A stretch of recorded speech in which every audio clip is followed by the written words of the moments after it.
There is no doubt that the McDonald's Corp. Has an inside track with the Illuminati, because the U.S. government has given, according to one source, $40 million in public tax money to McDonald's to help them set up McDonald restaurants in foreign countries under the disguise that this was money spent on foreign policy. In 1991, the total of McDonald outlets restaurants in the three primary European nations of Britain, France and West Germany totaled 959 restaurants. In spite of the millions of dollars of tax dollars the U.S. has given to McDonald's Corp., the money doesn't seem to be directly connected to the McDonald's family, because the McDonald's family, Richard and Morris McDonald, known as Dick and Mac, which started the restaurants in 1937, were bought out by Ray Kroc around 1954. By the time Ray Kroc had bought out the McDonald brothers, they had a very successful business going. The McDonald brothers lived in the rich section of San Bernardino, and had around 11 McDonald restaurants. The brothers made about $100,000 profit a year and were quite content. The McDonalds had designed the Golden Arches and had put together the fast food concept and had been selling franchises. However, the McDonalds were too content. The McDonalds didn't want to expand, and when Ray Kroc formed McDonald's System, Inc. on March 2, 1955, after buying out the brothers with borrowed money, he vigorously went to work to develop McDonald's into the international franchise that it is. Ray Kroc, B.N. The 10th of May 1994, 2 in Oak Park, Chicago, lived frugally for many years, putting his whole life into building up the McDonald's franchise. It was his drive that took a good idea and changed it from a success in Hollywood and San Bernardino into an international success. Ray Kroc knew a good idea when he saw it, and developed other people's good ideas into a great success. James A. Collins, chairman of Collins Foods International, now the largest Kentucky Fried Chicken franchisee and the operator of Sizzler restaurants, talked about his time with the McDonald's in 1952. There was a fraternity of us, and every one of us saw the McDonald's in San Bernardino and basically copied it after the boys. The McDonald brothers gave us a tour. We all took our lessons from the McDonald brothers, Collins remembers. The concepts that franchises pay for the McDonald brothers were giving out free, and Collins turned around and began getting $100 a day training people from Carnation, with the concepts that the McDonald's had shared. Henry's Drive-Ins and Ken's were McDonald lookalikes that started from people trained by Collins. Glenn Bell, who started Taco Bell, who patronized the McDonald's main restaurant in San Bernardino, started Taco Bell from ideas from McDonald's. The first year Collins imitated McDonald's with his own fast food restaurant, Collins made $80,000 a year take-home pay. The McDonald brothers became a part of the local elite of San Bernardino, CA, alongside such rich local families as Guthrie, Stater, and Harris. Readers are reminded of all the articles in my newsletters about how San Bernardino is a major headquarters for the Illuminati and satanic hubs because there are so many thousands of practitioners of black magic in the area. I do know from working with survivors of the Illuminati that the McDonald family has part of their people in the Illuminati. How far back does the McDonald family go in the occult? The McDonald family was a Scottish clan that was part of Druidism. Many of the McDonald have gone on to serve Christ. However, there is still a large powerful contingent of the McDonald family which is connected to the mystery religions, and which has family members who are part of the Illuminati. Each of the major Scottish clans had an area that they controlled of Scotland. The McDonalds controlled the islands and coastal areas on the west coast of Scotland. When the Knights Templars tied persecution, in order to escape the various British fleets, they sailed a route that took them to western Scotland. During the time of King Philippe IV of France, the McDonalds were involved in the movement of the Knights Templars. The Knights Templars had adopted Gnostic, satanic practices during the centuries they guarded the pilgrims in the Middle East. The order had also become the international bankers of Europe and large landowners in Europe. The King of France twisted the Pope's arm, so to speak, to get him to go along with a campaign to eliminate the Knights Templars. Because the MacDonald clan was in private still pagan, they were willing to help the Knights Templar escape the Pope's decree against the Templars. The Knights Templars were not the only international bankers to move north. Later, during the 16th and 17th century, the elite satanic banking families moved their operations from southern Europe to Antwerp, Flanders and then on to Amsterdam. Many of the Knights Templars lied to Scotland, where they helped Bruce, the King of Scotland. When the English invaded Scotland, they were defeated by Bruce in an important battle named Bannockburn. Bannockburn kept Scotland free from England for the next 289 years. The Knights Templars fought with Bruce in the battle under the command of Angus Og MacDonald, who was a large Scottish landowner and a friend of Bruce. Angus Og MacDonald had previously in the 1308 time period given protection to the Knights Templars. The Knights Templars brought their treasures and their military might to Scotland and to the MacDonalds. Many of the Knights Templars went on to the Orkneys, but some stayed in Scotland and became important in the occult world.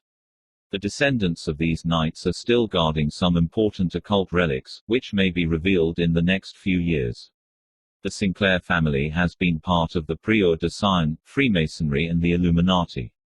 Vice Prey, of the Sinclair Oil and Gas Company in Tulsa in 5961 was Marshall McDonald, who was an active Freemason who married into the Collins family. Note that the cities, towns Tulsa, Waggoner, Muskogee, Broken Arrow in Oklahoma, are totally controlled by the Illuminati. The atmosphere in these little towns SW of Tulsa has been described as oppressive and prone to violence by people who have lived in them. One of the lodge systems set up by the Illuminati was the Jacobin Club, originally known as Club Breton. Its Jacobite members got financing from the Illuminati and were a big part of the cause of the French Revolution. The Jacobites also played a role in the early history of the United States and the American Revolution. The Jacobites had a number of aristocrats who were also secret Satanists as their leaders. They had a lodge in Rome. One of the Scottish Jacobites was Flora MacDonald. She saved Prince Charles Edward's life. Etienne Jacques Joseph Alexandre MacDonald, Scottish blood, was a 33-degree Freemason and also an officer who fought on the side of the French Revolution. He went on to become a marshal in the French army. In 1805, he became the Grand Administrator of the Grand Lodge Symbolique in France. The MacDonalds and some of the Donalds, are descendants from King Somerled. King Somerled helped expel the Vikings, Norsemen, from Scotland. King Somerled's son was Ranald and Ranald's son was named Donald. The grandson then became Argus More MacDonald. Mac means son of. Argus's grandson married MacRory and became Lordship of the Isles. The MacDonalds were the chiefs of that area. Families that sought their protection sometimes took their name too. So it is not inconceivable that some of the Knights Templar bloodlines ended up one way or the other as MacDonald. The powerful MacDonald of Glencoe lived in Glencoe until the 1692 massacre by the English government against Francis Stuart sympathizers. Francis Stuart was the Grand Master of the witchcraft covens in that area of Scotland and the MacDonalds were supporters of him. Also in the 17th century the MacDonalds were forced to participate with others in piracy.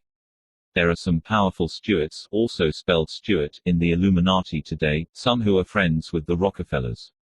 At least one Stuart intermarried with a Rockefeller. Another Stuart has family members who own a series of theaters in California which have secret tunnels to daycare centers so that children can be ritually abused and programmed. This Stuart had a father in Satanism who was associated with the Hungarian palace. James C. Stewart, a member of the Illuminati, built the Mormons' Capitol building in Salt Lake City, 60 Wall Tower in NY, and the Savoy Hotel in London that the Illuminati use for their Pilgrim Society headquarters. James belonged to the Pilgrim Society. 2. Now that the reader knows this, he or she will understand why this author did a double take when I ran across Stuart MacDonald, who was the director of Savoy Plaza Hotel, in New York. A place frequented by the elite. Stuart MacDonald was president of Army War Shows in 42-43.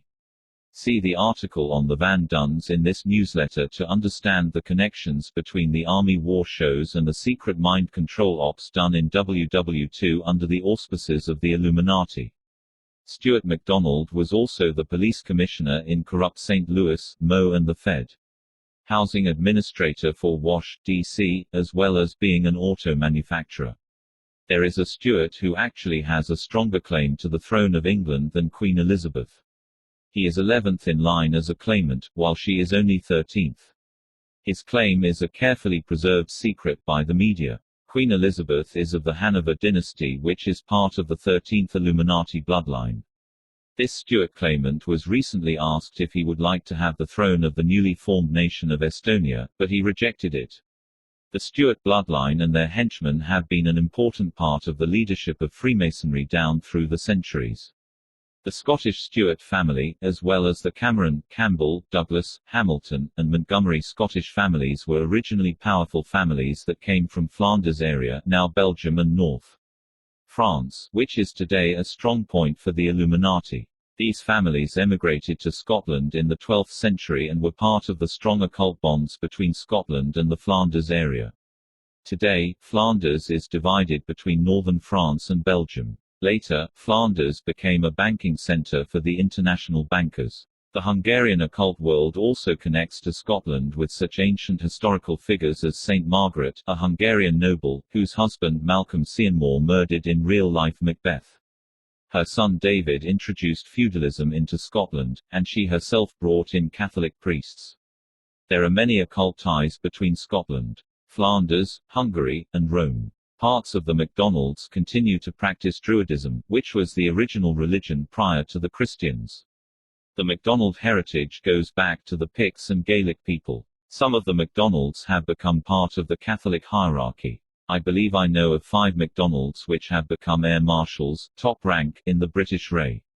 The names of these RAF marshals are, Summary Douglas MacDonald, Thomas Conchar MacDonald, Sir William MacDonald, Air Commander John C. MacDonald, and Major General John Frederick Matheson MacDonald. The NWO has been called the air dictatorship because the NWO's air power will be so important, so it is significant that the RAF has had so many high officers who were MacDonalds. Just one example of the tie-ins, the British Minister of Aviation Roy Jenkins 64–65, has been part of the Trilateral Commission. Thomas Conchar MacDonald did secret research for the Air Ministry after WW2. He went to the UNIV of Glasgow. Another Marshal Sir William Lawrence Neary MacDonald was involved with British Air Force intelligence. A number of other MacDonalds have worked for intelligence agencies too, INCL. David George MacDonald, James Enelical MacDonald Jr. etc. William MacDonald was a doctor who worked with FDR in 1925. Henry Ford also spent time with a doctor named William MacDonald. A number of MacDonalds are bankers, or important in the stock markets, and in an attempt to keep this article brief I'll just list some of them: Andrew Jewett MacDonald, Yale, USAF, Archibald MacDonald, Alan Colfax MacDonald, Angus Daniel MacDonald, John Garwin MacDonald, William Henry MacDonald, Cann, and Whitton MacDonald. Archibald MacDonald is director of Joseph Freeman, Sons and Company, Limited, as well as being important in other things. The Freeman family is one of the top 13 bloodlines and connects to the Prieur de Sion. Sir Peter George MacDonald has been the director of Guardian Assurance Company Limited, which also has connections to the Freeman family and the Prieur de Sion. There are a long list of MacDonalds who have served various governments all over the world in leadership positions. Danny Lee MacDonald of Tulsa, OK, served on the corrupt Federal Election Commission 82–83 as its vice chairman, and from 83 onward he served as its chairman. William C. MacDonald was the first state governor of New Mexico from 1911–17. The Freemasons ran the state at that time. This author would wear the reader's patience thin by describing all the MacDonalds who have been in important government jobs. The policeman who found Lee Harvey Oswald after JFK was shot was a MacDonald. This policeman was then assigned to protect Marina Oswald, the widow of Lee Harvey Oswald. This heavy-set policeman MacDonald, who attends the Oak Ridge Christian Church, has appeared on television recently, such as on Channel 32, on Top Cops at 7:25 p.m., where he speaks out against conspiracy theories in the JFK assassination. The entire arrest of Oswald by M.N. MacDonald is filled with questions. Jack Ruby was in the same theater. Oswald tried to shoot MacDonald with an unloaded gun. Some unknown person had tipped McDonald off that Oswald was in the theater, and the police had for some reason already decided Oswald was guilty because while arresting him the policeman was heard saying by witnesses, "Kill the president, will you?" And yet the Warren Commission said that Oswald was not a suspect until later. This is just one place of many where the McDonald family connects in with the larger satanic conspiracy. Jack Ruby was involved with the Carousel Club, which was tied to the Monarch Project. The assassination of JFK was done through Pomindex, which was set up by Louis Mortimer Bloomfield, who worked for the Illuminati in SOE, British Special Operations Executive, within the U.S. Army Intelligence. He worked for OSS and ran the FBI's Counterintelligence Div. 5, while working for British SOE and the Illuminati. George de Mohrenschildt, Oswald's best friend or closest contact, was himself an ex-Nazi spy who worked for the CIA. The mob's connections to the top 13 Illuminati families is explained in the Van Dunn family article in this newsletter. Bear in mind, the mob had turned against JFK too. In summary, some of the McDonalds have held important positions for the Illuminati, and part of the McDonald descendants are in the Illuminati.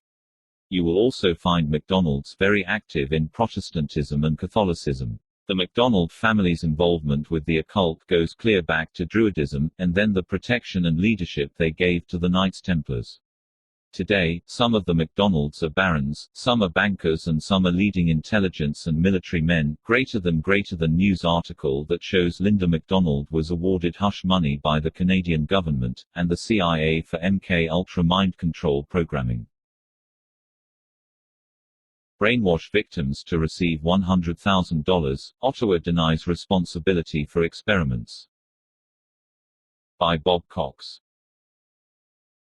The Canadian Press. Ottawa, the federal government will pay $100,000 each to victims of brainwashing experiments funded by Canada and the CIA between 1950 and 1965, Justice Minister Kim Campbell announced Tuesday. Ottawa is paying the money to avoid legal claims by victims or the experiments carried out by Dr. Ewan Cameron at Montreal's Allen Memorial Institute. As many as 80 people were involved, but it's not clear how many are still alive and eligible for the payments. Campbell said the government still does not admit any legal liability or responsibility, but is paying the money on compassionate and humanitarian grounds. But Linda McDonald, a Vancouver woman who launched the court case that forced the settlement, said she considers the payments an admission of responsibility and a symbolic apology. My biggest concern has always been that the federal government acknowledge its responsibility in funding the experiments, so that we can hope that such abuse of patients' rights will never happen again in this country, she said. McDonald, now 55, underwent depatterning at Allen Memorial in 1903. As a mother of 5 children under 4 years old, she was sent to the institute suffering from fatigue and depression. She was treated as a schizophrenic, though never diagnosed as such. She was heavily drugged, kept asleep for 86 days, given over 100 electroshock treatments. She emerged 5 days later, barely able to function. She couldn't read or write, use a toilet, drive a car, cook a meal or make a bed. She didn't remember her husband, children or the first 26 years of her life. I accept the government's symbolic apology through compensation, but no amount of money can compensate me for the loss of memory. And the enormous difficulties my family and I have suffered, McDonald said in a statement. She was in Los Angeles on Tuesday talking to film producers about her story. Former patients at the Allen Memorial have sought compensation from both the Canadian and U.S. government for years. The U.S. Central Intelligence Agency, wanting to learn more about brainwashing and psychological deprogramming, covertly gave $85,000 to Cameron between 1957 and 1962. Canada, as part of a national program of health care grants, gave about $70,000 between 1950 and 1954 and again between 1961 and 1964. The experiments ended in 1965. Canadian officials later said they didn't know of the CIA funding. In 1988, the U.S. Justice Department reached an out-of-court settlement that gave about $100,000 to each of 9 Canadians treated under Cameron's CIA-funded experiments. The Canadian government helped pay legal bills for those Canadians who sued the United States, but balked at paying its own compensation. A 1986 report by George Cooper, a Halifax lawyer and former Conservative MP, absolved Canadian authorities of any blame and described Cameron's work as incautious but not irresponsible. But Thomas Berger, McDonald's lawyer, presented a report to the government in 1990 challenging Cooper's conclusions. One U.S. doctor likened Cameron's research to brainwashing techniques used in Chinese prisons. A Justice Department official said he did not know how many people are eligible for the $100,000 payments. A number of former patients have already died. Only people still alive can apply for compensation.